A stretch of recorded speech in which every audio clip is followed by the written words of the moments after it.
selamat pagi, selamat hari Sabat, selamat sejahtera Aunty ucapkan kepada semua anak-anak di rumah.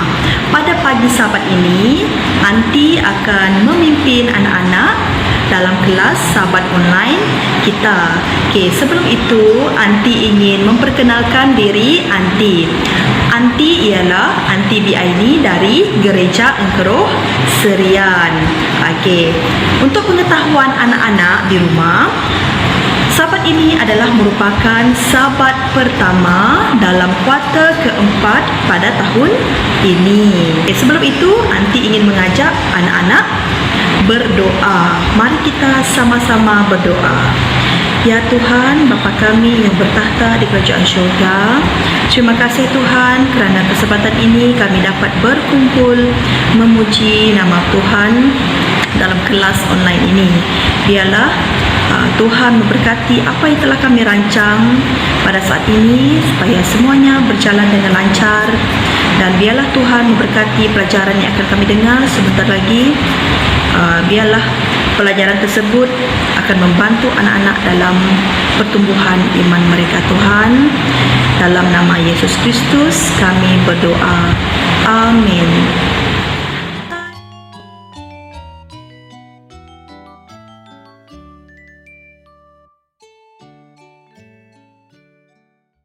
Lagu kami hari ini ialah Hari Ini Ku Rasa Bahagia.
Sungguh ku percaya padamu, karena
Selamat pagi.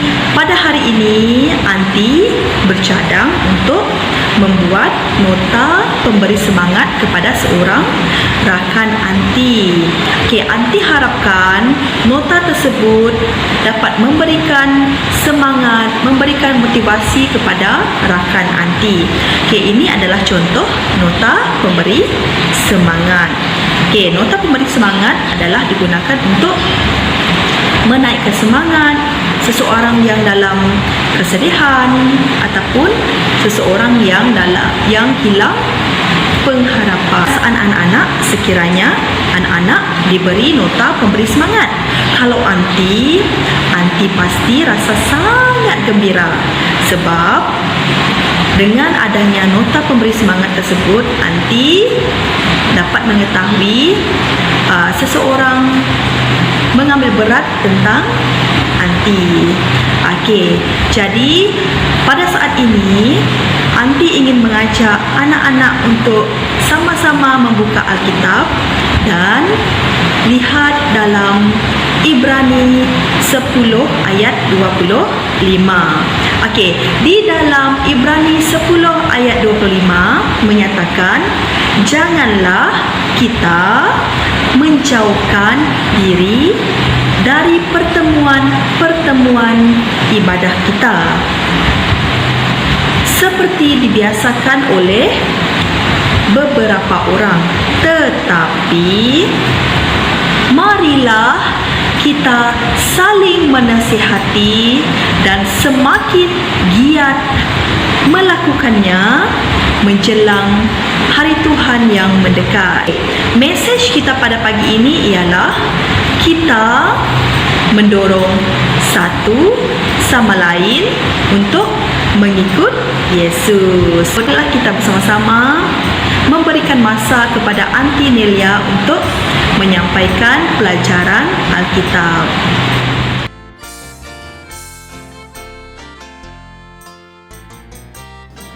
Selamat pagi dan selamat hari Sabat anak-anak sekalian. Saya Anti Nelia dari Gereja Engkeruh Mawang akan menyampaikan pelajaran Alkitab yang bertajuk Gergasi dan Belalang. Untuk pelajaran Alkitab hari ini, mari kita sama-sama buka dan rujuk di dalam buku Bilangan 13 dan 14. Tuhan telah beserta umat Israel apabila Musa membawa mereka keluar dari tanah Mesir. Namun, tiada satu pun antara mereka tahu akan hal itu. Tuhan juga telah menjadi awan teduh apabila panas di waktu siang dan menjadi awan cahaya dan panas pada sejuknya malam. Sebaik saja mereka tiba berhampiran dengan tanah perjanjian, Musa telah memanggil semua ketua di setiap suku seramai 12 orang untuk mengintip keadaan di tanah itu. Musa menyuruh mereka mengambil buah-buahan di tanah itu. Selepas 40 hari, para pengintip tersebut pun pulang dan memberi laporan kepada Musa. Kaleb, seorang lelaki yang tinggi dan gagah dari keturunan Judah, sangat teruja untuk menyampaikan laporan. Begitu juga dengan Joshua, pemimpin muda dari kaum Efraim, juga membawa kabar berita. Tanah itu mempunyai susu dan madu, sama seperti yang dinyatakan oleh Tuhan, kata Kaleb dan Joshua. Kami juga membawa buah-buahan sambil menunjukkan gugusan anggur berserta buah-buahan yang lain. Namun, beberapa pengintip yang lain memberitahu mengenai tembok di kota dan gergasi yang mereka lihat di tanah itu. Orang ramai yang mendengar akan hal itu mulai mengeluh dan merungut.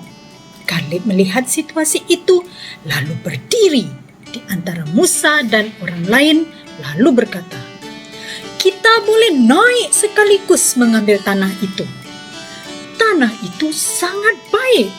Kita dapat melakukannya." "Bagaimana kita dapat melakukan hal itu?" balas ke-10 pengintip yang lain.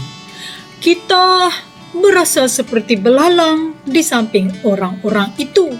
Begitulah rupa kami kepada mereka," tambah mereka lagi. Pada waktu itu, umat Israel mula meninggikan suara dan menangis sepanjang malam. "Lebih baik kami mati di Mesir atau bahkan di padang belantara." Mereka meratap dengan tangisan. "Mengapa Tuhan membawa kami ke tanah ini? Kita akan mati dalam peperangan dan istri serta anak-anak kita akan ditangkap. Mari kita pulang ke Mesir." Musa dan Harun pada ketika itu menjatuhkan muka mereka ke tanah. Kaleb dan Joshua juga tertekan dengan sikap umat Israel pada ketika itu yang kurang keyakinan terhadap Tuhan.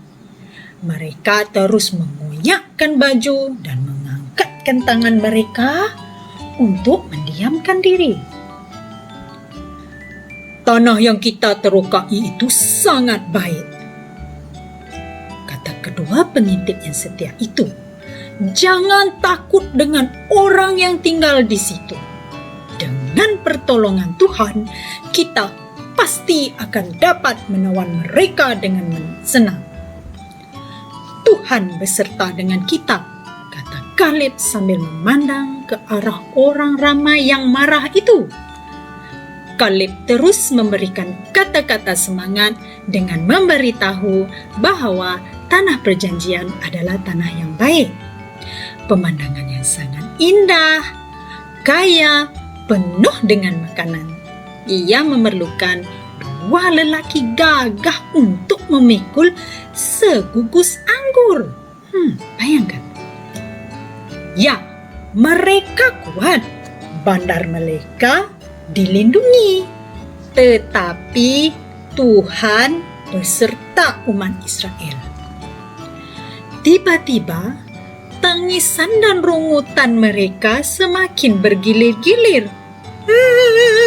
"Mari kita baling batu ke arah mereka," kata orang yang kurang percaya itu sambil menunjukkan ke arah Musa, Harun, Kaleb dan Joshua. "Baling batu! Baling batu!" Pada saat itu, cahaya yang mempesona menyebar terus di kemah suci. Orang-orang yang merungut itu berundur sambil menutup mata, ketakutan menggunakan tangan. Terdengar suara Tuhan berkata, "Oleh kerana kamu orang yang takut untuk masuk ke tanah itu, kamu tidak akan masuk ke situ. Kamu akan bersiar-siar di padang gurun sehinggalah kamu mati. Tetapi anak-anak kamu yang akan menikmati tanah yang tidak kamu kehendaki itu." Tetapi Tuhan telah berjanji pada Kaleb dan Joshua yang akan memasuki tanah perjanjian itu, kerana mereka bercakap dengan penuh keyakinan. Sama seperti Kaleb dan Joshua, kita haruslah saling memberi dorongan serta sokongan di antara satu sama lain agar terus mengikuti Tuhan. Baiklah anak-anak, dalam pelajaran Alkitab hari ini terdapat 12 pengintip. Disebabkan mereka tidak mempercayai Tuhan, mereka takut untuk merampas tanah itu. Tetapi Kaleb dan Joshua sangat pasti bahwa mereka dapat menakluki tanah itu, kerana mereka tahu bahwa mereka yang akan menakluki tanah itu. Tuhan berpendapat bahawa mereka yang menjatuhkan semangat sesama sendiri tidak bersedia untuk masuk ke tanah perjanjian. Anti pun akan turut patah semangat kalau ada seseorang yang menjatuhkan semangat anti. Oleh itu, anak-anak, adalah sangat penting kita menjadi seseorang memberi semangat. Baiklah, mari kita baca ayat hafalan kita di buku Ibrani 10 ayat 25 yang berbunyi begini. Marilah kita saling menasihati. Ibrani 10 ayat 25. Sekarang kita bacakan mesej kita bersama-sama. Kita mendorong satu sama lain mengikuti Tuhan. Sekarang kita memberikan masa kepada Anti Dian untuk mengambil alih bahagian di dalam mengaplikasi pelajaran. Hai.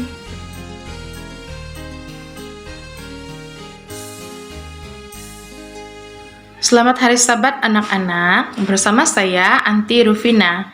Pada pagi ini, Anti hendak menceritakan kepada anak-anak semua tentang Kaleb dan Yosua. Kaleb dan Yosua telah menemui cara bagaimana untuk mendorong orang-orang di sekeliling mereka ketika semua orang yang lain telah mematahkan semangat semua orang. Di dalam buku Alkitab Ibrani 10 ayat 25 mengatakan, marilah kita saling menasehati. Di dalam situasi-situasi seperti Kaleb dan Yosua, siapakah di antara kamu yang memerlukan dorongan? Dan apakah kata-kata semangat yang akan kamu berikan? Di sini Anti ingin berkongsi 3 cara kepada anak-anak semua untuk menghadapi situasi-situasi seperti Kaleb dan Yosua. Di dalam situasi yang pertama adalah apabila anak-anak hendak pergi berkelah, tetapi terjadi hal kecemasan di rumah dan kamu terpaksa tinggal di rumah bersama ibu dan bapak kamu untuk membantu mereka. Di dalam situasi seperti itu, kamu boleh mengatakan kata-kata semangat kepada ibu bapak kamu dengan berkata bahwa, "Ibu jangan bimbang, saya di sini untuk membantu ibu dengan senang hati." Dan di dalam situasi kedua pula, jika adik kamu jatuh sakit dan kamu terpaksa menjaga dia sepanjang malam, dan keesokan harinya kamu harus ke sekolah, manakala adik kamu tinggal di rumah. Kamu boleh mengatakan kata-kata semangat kamu kepada adik kamu dengan berkata bahwa kamu akan sembuh tidak lama lagi. Dan di dalam situasi terakhir, yaitu situasi yang ketiga, jika di dalam kumpulan sekolah sahabat kamu ada seorang kawan kamu yang salah memberikan jawaban ketika ditanya oleh guru-guru sekolah sahabat yang memimpin kamu, kamu boleh mengatakan kepada dia bahwa kamu dan dia akan melakukan yang jauh lebih baik dari yang mereka telah lakukan sebelumnya. Dengan itu, anak-anak boleh mendorong rakan-rakan, ahli keluarga, saudara mara anak-anak di dalam situasi-situasi seperti Kaleb dan Yosua. Nah, sekarang itu saja dari Anti Rufina, dan sekarang kita beralih kepada Anti Dian untuk memimpin kita di dalam activity craft.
menghantar 12 orang pengintip itu, Musa memberitahu mereka, "Gerak, tabahkan hatimu dan bawa sedikit hasil ke negeri itu.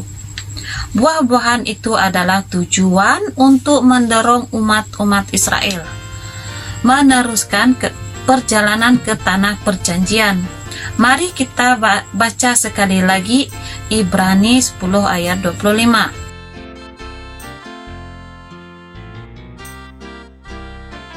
Sementara menunggu kedatangan Yesus, kita juga melakukan dorongan.